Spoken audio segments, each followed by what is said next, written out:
بسم اللہ الرحمن الرحیم۔ السلام علیکم سامعین، خوبصورت پلیٹ فارم ہے کاشان بصیرت کا یوٹیوب چینل، اور جہاں پر ہم جس کتاب کو مل کے پڑھ رہے ہیں ترجمہ نہج البلاغہ، جس کے مؤلف حجت الاسلام مولانا مفتی جعفر حسین ہیں۔ الحمدللہ ہم اس کتاب کو پڑھتے ہوئے ماشاءاللہ خطبہ نمبر 162 کو پڑھ رہے ہیں۔ پچھلی آڈیو میں ہم نے 162 کو پڑھنے کا آغاز کر دیا تھا، خطبہ مکمل کر لیا تھا، لیکن جو اس کے بعد تفصیلات اور تشریحات بیان ہوتی ہیں اب ہم وہ پڑھ رہے تھے۔ تو آئیے ہم پیج نمبر 433 سے آج کی اور اس پارٹ کا جو کہ پارٹ نمبر 45 ہے، اس کا ہم آغاز کرتے ہیں۔ اور پیج نمبر 433 ہم نے میں تھوڑا سا ایک دو جملے پیج نمبر 432 کے ساتھ لے کے چلوں گی تاکہ آپ لوگ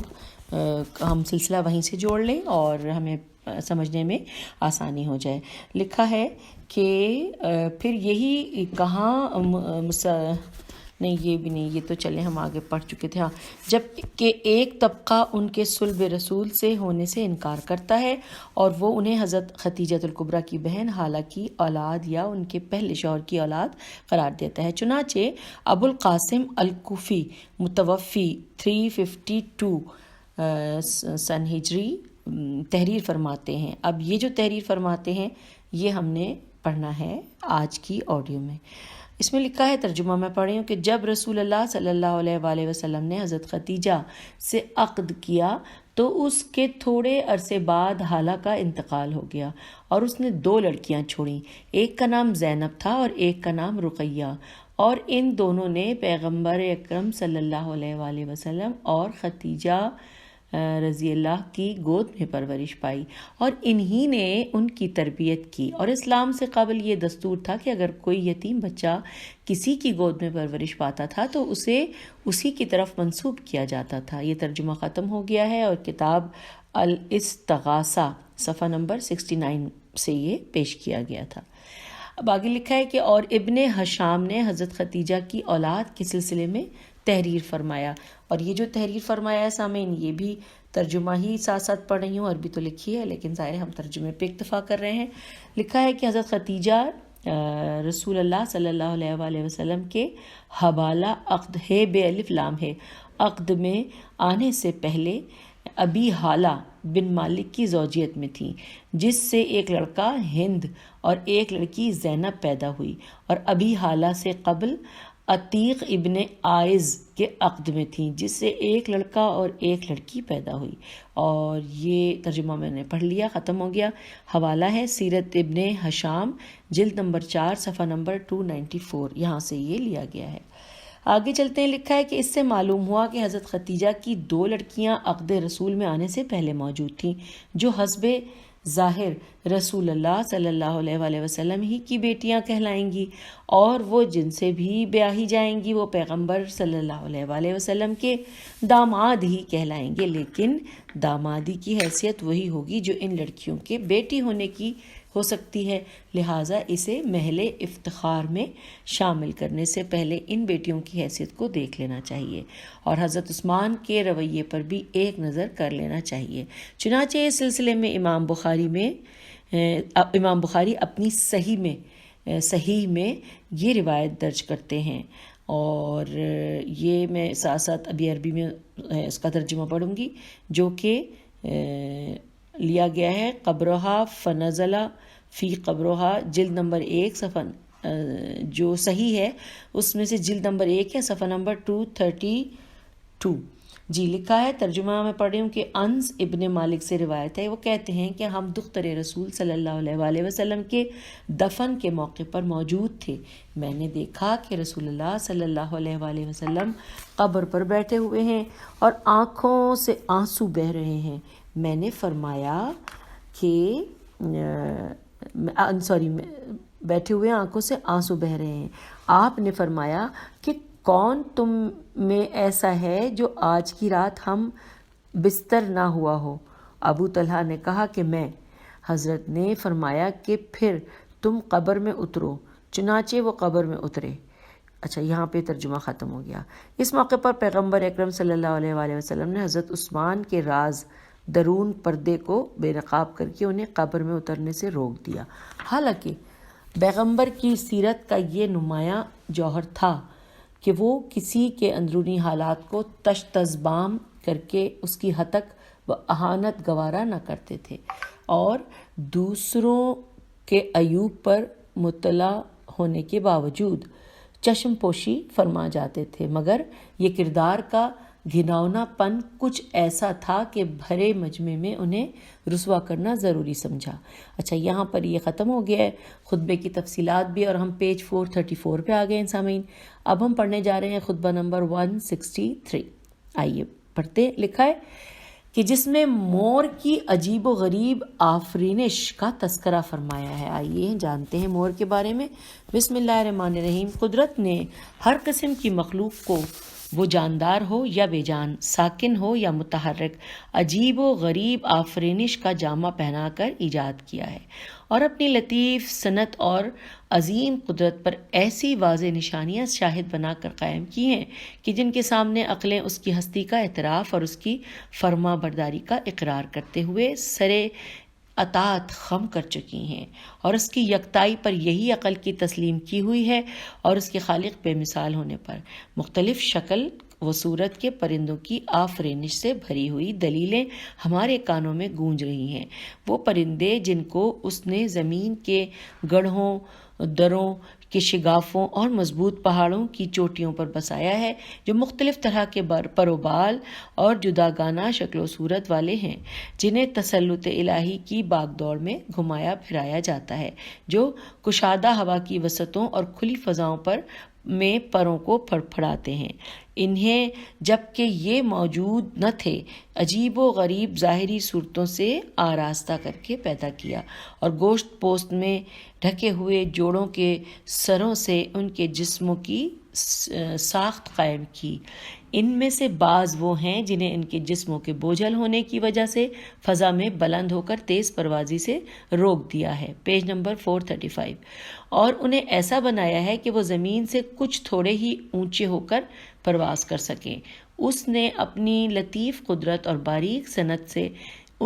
ان قسم قسم کے پرندوں کو مختلف رنگوں میں سے ترتیب دیا ہے، چنانچہ ان میں سے بعض ایسے ہیں جو ایک ہی رنگ کے سانچے میں ڈلے ہوئے ہوں، یوں کہ جس رنگ میں انہیں ڈبویا گیا ہے اس کے علاوہ کسی اور رنگ کی ان میں آمیزش نہیں کی گئی، اور بعض اس طرح رنگ میں ڈبوئے گئے ہیں کہ جس رنگ کا طوق انہیں پہنا دیا گیا ہے وہ اس رنگ سے نہیں ملتا جس سے خود رنگین ہے۔ ان سب پرندوں سے زائد ایک عجیب الخلقت مور ہے کہ اللہ نے جس کے اعضاء کو موزونیت کے محکم ترین سانچے میں ڈھالا ہے اور اس کے رنگوں کو ایک حسین ترتیب سے مرتب کیا ہے، حسن و توازن ایسے پروں سے ہے کہ جن کی جڑوں کو ایک دوسرے سے جوڑ دیا ہے، اور ایسی دم سے ہے جو دور تک کھنچتی چلی جاتی ہے۔ جب وہ اپنی مادہ کی طرف بڑھتا ہے تو اپنی لپٹی ہوئی دم کو پھیلا دیتا ہے اور اسے اس طرح اونچا لے جاتا ہے کہ وہ اس کے سر پر سایہ فگن ہو کر پھیل جاتی ہے، گویا وہ مقام دارین کی اس کشتی کا بادبان ہے جسے اس کا ملاح ادھر ادھر موڑ رہا ہو۔ وہ اس کے رنگوں پر اتراتا ہے اور اس کی جنبشوں کے ساتھ جھومنے لگتا ہے، اور مرغوں کی طرح جفتی کھاتا ہے، جیم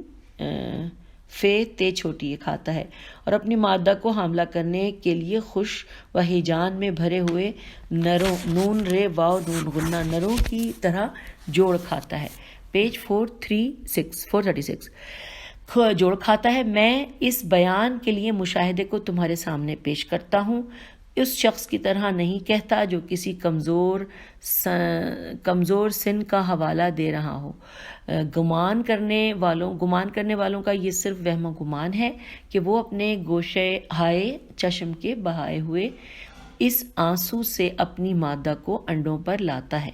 کہ جو اس کی پلکوں کے دونوں کناروں میں آ کر ٹھہر جاتا ہے، اور مورنی اسے پی لیتی ہے،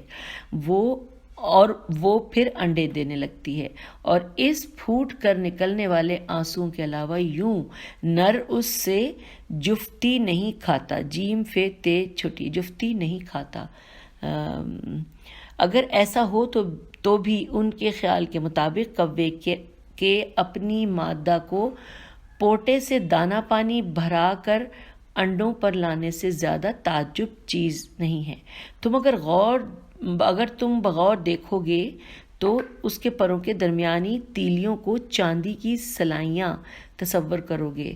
اور ان پر جو عجیب و غریب ہالے بنے ہوئے ہیں، اور سورج کی شعاؤں کے مانند جو پر و بال اگے ہوئے ہیں، انہیں زردی میں خالص سونا اور سبزی میں زمرد کے ٹکڑے خیال کرو گے۔ اگر تم اسے زمین کی اگائی ہوئی چیزوں سے تشبیہ دو گے تو یہ کہو گے کہ وہ ہر موسم بہار کے چنے ہوئے شگوفوں کا گلدستہ ہے، اور اگر کپڑوں سے تشبیہ دو گے تو وہ منقش ہلوں یا خوشنما یمنی چادروں کے مانند ہے، اور اگر زیورات سے تشبیہ دو گے تو وہ رنگ برنگ کے ان نگینوں کی طرح ہے جو مرصع بجواہر چاندی میں دائروں کی صورت میں پھیلا دیے گئے ہوں۔ وہ اس طرح چلتا ہے جس طرح کوئی حشاش بشاش اور متکبر محو خرام ہوتا ہے، اور اپنی دم اور پر و بال کو غور سے دیکھتا ہے تو اپنے پیراہن کے حسن و جمال اور اپنے گلو بند کی رنگتوں کی وجہ سے قہقہہ لگا کر ہنستا ہے۔ پیج 437 ہنستا ہے، مگر جب اپنے پیروں پر نظر ڈالتا ہے تو اس طرح اونچی آواز سے روتا ہے کہ گویا اپنی فریاد کو ظاہر کر رہا ہے اور اپنے سچے درد دل کی گواہی دے رہا ہے، کیونکہ اس کے پیر خاکستری رنگ کے دوغلے مرغوں کے پیروں کی طرح باریک اور پتلے ہوتے ہیں، اور اس کی پنڈلی کے کنارے پر ایک باریک سا کانٹا نمایاں ہوتا ہے، اور اس کی گردن پر ایال کی جگہ سبز رنگ کے منقش پروں کا گچھا ہوتا ہے، اور گردن کا پھیلاؤ یوں معلوم ہوتا ہے جیسے سراہی کی گردن، اور اس کے گڑنے گافڑے نون بڑی ہے جی، اور اس کے گڑنے کی جگہ سے لے کر وہاں تک کا حصہ کہ جہاں اس کا پیٹ ہے یمنی وسما کے رنگ کی طرح گہرا سبز ہے، یا اس ریشم کی طرح ہے جو صیقل کیے ہوئے آئینے پر پہنا دیا گیا ہو، گویا کہ وہ سیاہ رنگ کی اوڑھنی میں لپٹا ہوا ہے، لیکن اس کی آب و تاب کی فراوانی اور چمک دمک کی بہتات سے ایسا گمان ہوتا ہے کہ اس میں تر و تازہ سبزی کی الگ سے آمیزش کر دی گئی ہے۔ اس کے کانوں کے شگاف سے ملی ہوئی بابونا کے پھلوں جیسی ایک سفید چمکیلی لکیر ہوتی ہے جو قلم کی باریک نوک کی مانند ہے، وہ لکیر، اور اپنی سفیدی کے ساتھ اس جگہ کی سیاہیوں میں جگمگاتی ہے۔ کم ہی ایسے رنگ ہوں گے جس نے سفید دھاری کا کچھ حصہ نہ لیا ہو، اور وہ ان رنگوں پر اپنی آب و تاب کی ذاتی اپنے پیکرے ریشمین کی چمک دمک اور زیبائش کی وجہ سے چھائی ہوئی ہے، اور ان بکھری ہوئی کلیوں کے مانند ہے کہ جنہیں نہ فصل بہار کی بارشوں نے پروان چڑھایا ہوا ہو اور نہ گرمیوں کے سورج نے پرورش کیا ہو۔ پیج 438 پر ہم آ گئے اور خطبہ چل رہا ہے۔ پرورش کیا ہو، وہ کبھی اپنے بالوں پر سے برہنہ اور اپنے رنگین لباس سے اریاں ہو جاتا ہے، اس کے بالوں پر لگاتار جھڑتے ہیں اور پھر پے در پے اگنے لگتے ہیں۔ وہ اس کے بازوؤں سے اس طرح جھڑتے ہیں جس طرح ٹہنیوں سے پتے، یہاں تک کہ جھڑنے سے پہلے جو شکل صورت تھی اسی کی طرف پلٹ آتا ہے، اور اپنے پہلے رنگوں سے سرسو ادھر سے ادھر نہیں ہوتا۔ یہ سر منہ ہے یا سرے منہ، پتہ نہیں سامعین، یہ مجھے اب نہیں سمجھ میں آ رہا، میں ہجے کر دیتی ہوں۔ سین رے میم واو ہے، تو پھر دوبارہ سے جملے کو پڑھ کے دیکھتی ہوں۔ پلٹ آتا ہے اور اپنے پہلے رنگوں سے سر منہ ادھر سے ادھر نہیں ہوتا، سر منہ، اچھا، اور نہ کوئی رنگ اپنی جگہ چھوڑ کر دوسری جگہ اختیار کرتا ہے۔ جب اس کے پروں سے ریشوں میں سے کسی ریشے کو تم غور سے دیکھو گے تو وہ تمہیں کبھی گلاب کے پھولوں جیسی سرخی اور کبھی زمرد جیسی سبزی اور کبھی سونے جیسی زردی کی جھلکیاں دکھائی دے گا۔ غور تو کرو کہ ایک ایسی مخلوق کی صفتوں تک فکروں کی گہرائیاں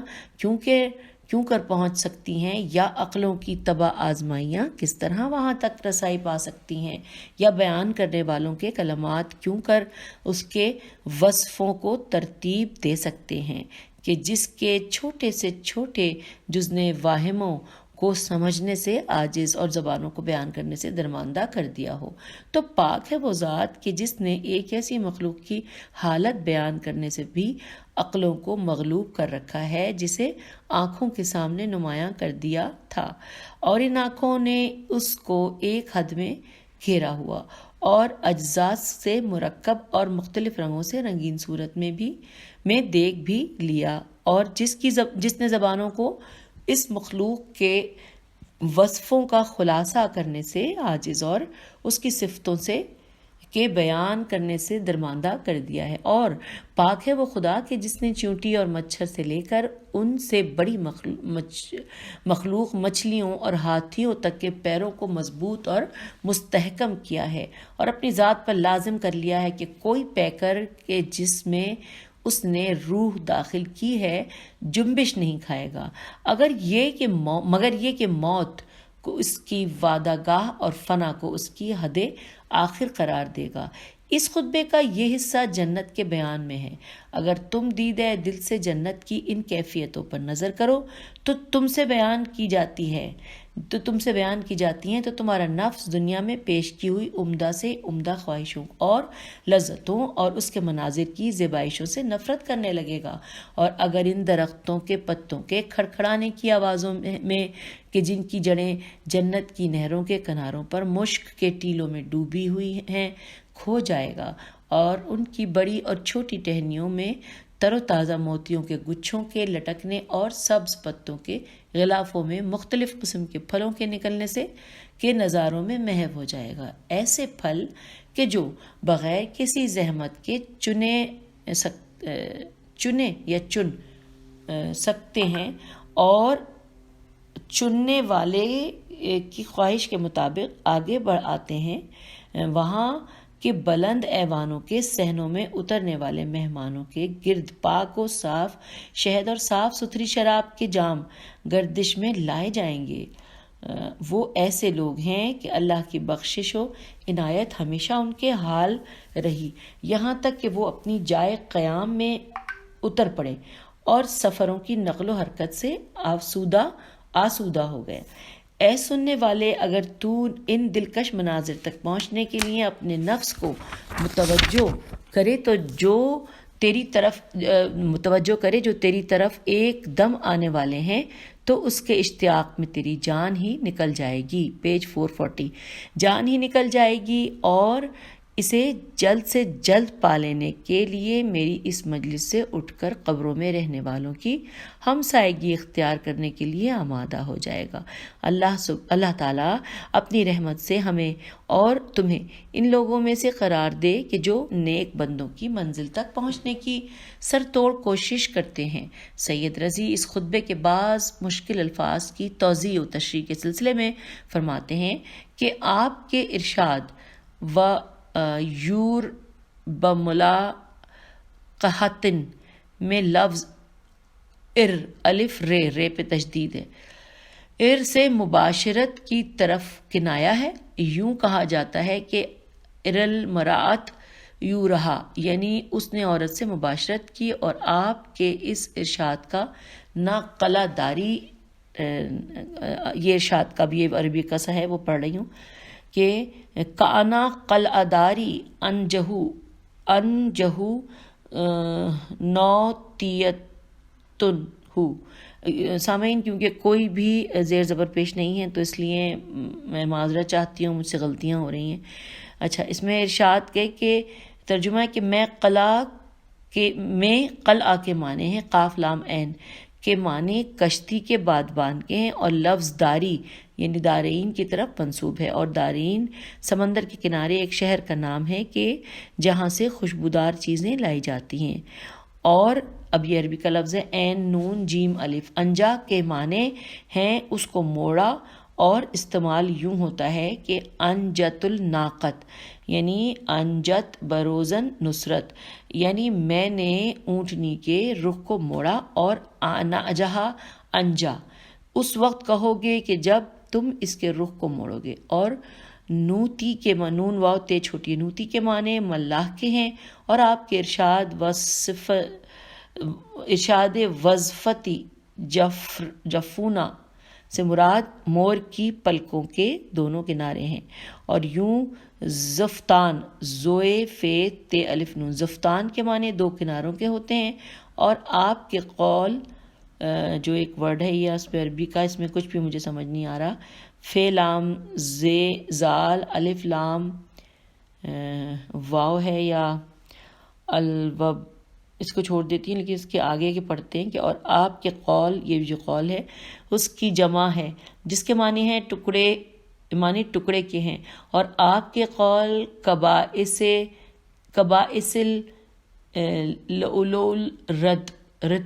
رتب میں قبائس قباسہ کی جمع ہے جس کے معنی کھجور کے خوشے ہیں، اور اسالیج اسلوج کی جمع ہے جس کے معنی ٹہنی کے ہیں۔ اچھا، اس کے بعد سامعین ہم نے اس خطبے کو تو پڑھ لیا، یعنی خطبہ نمبر 163 مکمل کر لیا، اور اس کے بارے میں تھوڑا سا آگے یہ ایک پیراگراف میں کچھ وضاحت ہے، یہ بھی پڑھتے ہیں۔ لکھا ہے مور ایک خوبصورت، دلکش اور انتہائی چوکنا رہنے والا پرندہ ہے جو برما، جاوا، ہند پاکستان اور مشرقی ایشیا کے ممالک میں پایا جاتا ہے۔ اس کے پروں کی رنگینی، دم کا پھیلاؤ، رقص انتہائی جاذب نظر ہوتا ہے جب یہ اپنی دم کو، جو کہ 55 انچ سے 72 انچ تک لمبی ہوتی ہے، پھیلا کر چکر کاٹتا ہے تو نظروں میں مختلف رنگوں کی دنیا آباد ہو جاتی ہے۔ جس طرح خزاں میں درختوں کے پتے جھڑتے ہیں اور بہار میں اگتے ہیں، اسی طرح اس کے پر خزاں میں جھڑ جاتے ہیں اور بہار میں دوبارہ اگاتے ہیں۔ اس بہار کا موسم اس کے حسن کے نکھار کا زمانہ ہوتا ہے۔ اسی موسم میں جوڑ کھاتا ہے۔ مورنی 3 سال کی عمر سے انڈے دینے لگتی ہے اور اس کی اوسط عمر 35 برس ہوتی ہے۔ 1 سال میں کم و بیش 12 انڈے دیتی ہے اور 1 مہینے تک انہیں سہتی ہے۔ مور اکثر ان انڈوں کو توڑ دیتا ہے، اس لیے اس کے انڈے مرغی کے نیچے بھی بٹھا دیے جاتے ہیں، مگر مرغی کے سینے سے بچوں کی مرغی کے سینے سے بچوں کی خوبصورتی اور جسمانی حیت میں فرق آ جاتا ہے۔ مور اپنی دلکشی اور خوبصورتی کے باوجود منحوس تصور ہوتا ہے اور گھروں میں رکھنا برا سمجھا جاتا ہے۔ سامعین، یہ جو تفصیلات اس کتاب میں لکھی تھی وہ میں نے آپ تک پہنچا دی، اور اب ہم پڑھیں گے خطبہ نمبر 164، اور اس خطبے کو میں دیکھ رہی ہوں کہ یہ اتنا لمبا نہیں ہے، ہم آرام سے اسی آڈیو میں اس کو مکمل کر لیں گے۔ آئیے پڑھتے ہیں۔ لکھا ہے، تمہارے چھوٹوں کو چاہیے کہ وہ اپنے بڑوں کی پیروی کریں، اور بڑوں کو چاہیے کہ وہ اپنے چھوٹوں سے شفقت و مہربانی سے پیش آئیں۔ زمانہ جاہلیت کے ان اجڑ آدمیوں کے مانے نہ ہو جاؤ کہ جو نہ دین میں فہم و بصیرت سے اور نہ اللہ کے بارے میں عقل و فہم سے کام لیتے ہیں۔ وہ ان انڈوں کے چھلکوں کی طرح ہیں جو شتر مرغوں کے انڈے دینے کی جگہ پر رکھے ہوں۔ سامعین، جہاں پہ لکھا ہے وہ ان انڈوں کے چھلکوں کی طرح ہیں، اس کے بارے میں ہم نے تفصیل جاننی ہے، وہ ہم انشاءاللہ خطبہ ختم کر کے اس کو پڑھیں گے جیسے کہ ہم عموماً کرتے ہیں۔ تو دوبارہ سے یہاں سے پڑھتی ہوں کہ وہ ان انڈوں کے چھلکوں کی طرح ہیں جو شتر مرغوں کے انڈے دینے کی جگہ پر رکھے ہوں، جن کا توڑنا گناہ معلوم ہوتا ہے مگر انہیں سہنے کے لیے چھوڑ دینا ایذا رساں بچوں کے نکالنے کا سبب ہوتا ہے۔ تو یہ اب ہم پیج پلٹ رہے ہیں، پیج نمبر 442 پہ آ گئے ہیں۔ اس میں لکھا ہے کہ اسی خطبے کا ایک جز یہ ہے کہ وہ الفت و یکجائی کے بعد الگ الگ اور اپنے مرکز سے منتشر ہو گئے ہوں گے۔ البتہ ان میں سے کچھ لوگ ایسے ہوں گے جو ایک شاخ کو پکڑے رہیں گے، جدھر یہ جھکے ادھر وہ جھکیں گے، یہاں تک کہ اللہ جلد ہی اس دن کے لیے کہ جو بنی امیہ کے لیے بدترین دن ہوگا انہیں اس طرح جمع کرے گا کہ جس طرح خریف کے موسم میں بادل کے ٹکڑے جمع ہو جاتے ہیں۔ اللہ ان کے درمیان محبت و دوستی پیدا کرے گا اور پھر ان کا تہ بتہ جمے ہوئے ابر کی طرح ایک مضبوط جتھا بنا دے گا اور ان کے لیے دروازوں کو کھول دے گا، اور کھول دے گا کہ وہ اپنے ابھرنے کے مقام سے شہر بسا کے 2 باغوں کے اس سیلاب کی طرح بہہ نکلیں گے، جس سے نہ کوئی چٹان مضبوط رہتی ہے اور نہ کوئی ٹیلا اس کے سامنے ٹک سکا تھا، اور نہ پہاڑ کی مضبوطی اور نہ زمین کی اونچائی اس کا دھارا موڑ سکتی ہے۔ اللہ تعالیٰ انہیں گھاٹیوں کے نشیبوں میں متفرق کر دے گا، پھر انہیں چشموں کے بہاؤ کی طرح زمین میں پھیلا دے گا، اور ان کے ذریعے سے کچھ لوگوں کے حقوق کچھ لوگوں سے لے گا اور ایک قوم کو دوسری قوم کے شہروں پر متمکن کر دے گا۔ خدا کی قسم ان کی سربلندی و اقتدار کے بعد جو کچھ بھی ان کے ہاتھوں میں ہوگا اس طرح پگھل جائے گا جس طرح آگ پر چربی۔ اے لوگوں، اگر تم حق کی نصرت و امداد سے پہلو نہ بچاتے اور باطل کو کمزور کرنے سے کمزوری نہ دکھاتے تو جو تمہارا ہم پایا نہ تھا وہ تم پر دانت نہ رکھتا، اور جس نے تم پر قابو پا لیا وہ تم پر قابو نہ پاتا۔ لیکن تم تو بنی اسرائیل کی طرح صحرائے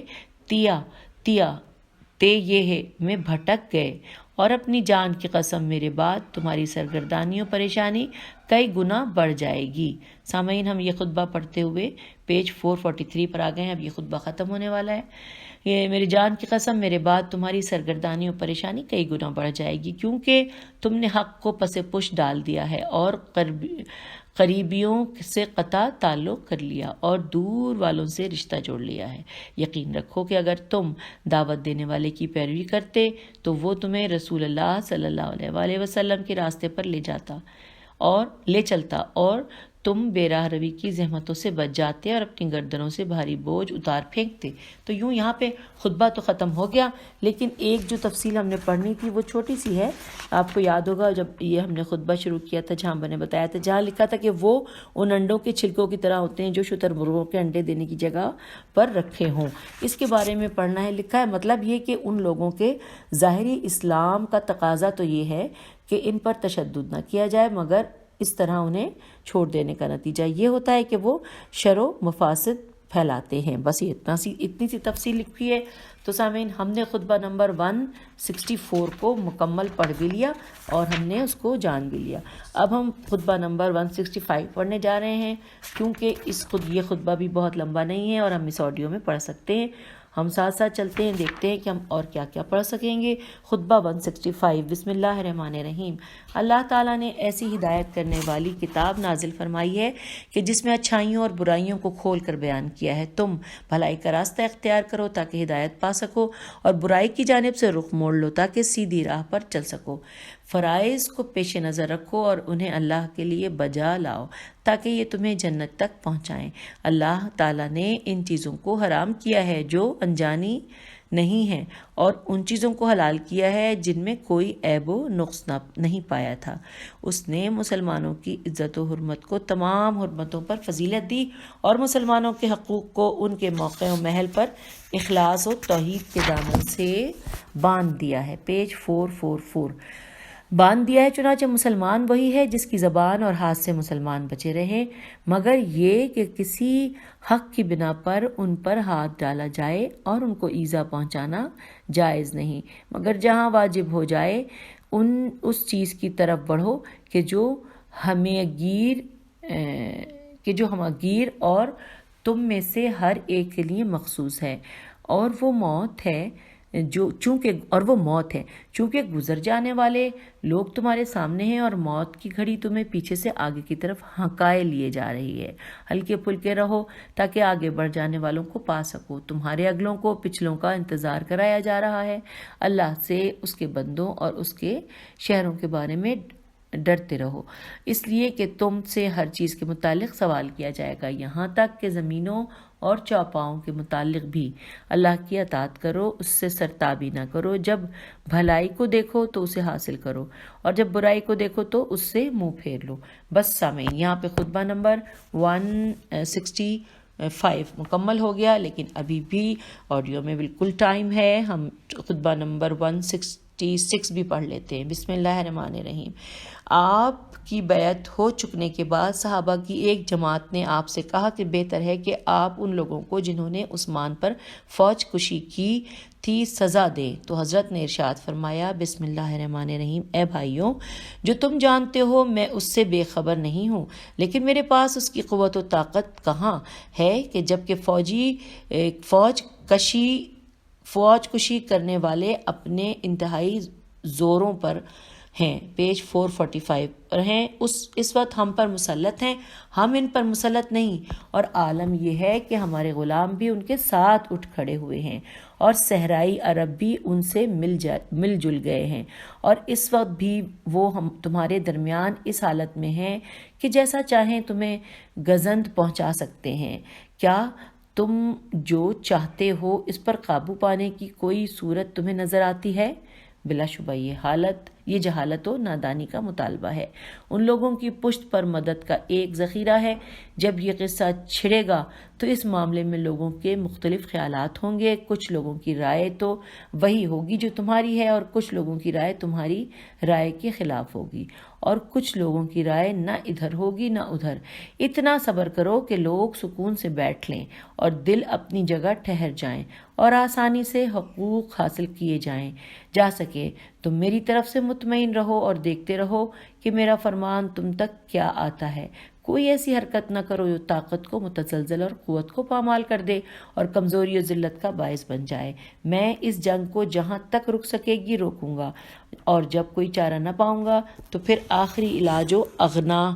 تو ہے ہی۔ تو سامعین، یوں ہم نے پیج 445 پر اب ہم اپنی اس آڈیو کا اختتام کر رہے ہیں، کیونکہ خطبہ نمبر 166 ہم نے مکمل کر لیا ہے۔ فی امان اللہ، خدا حافظ۔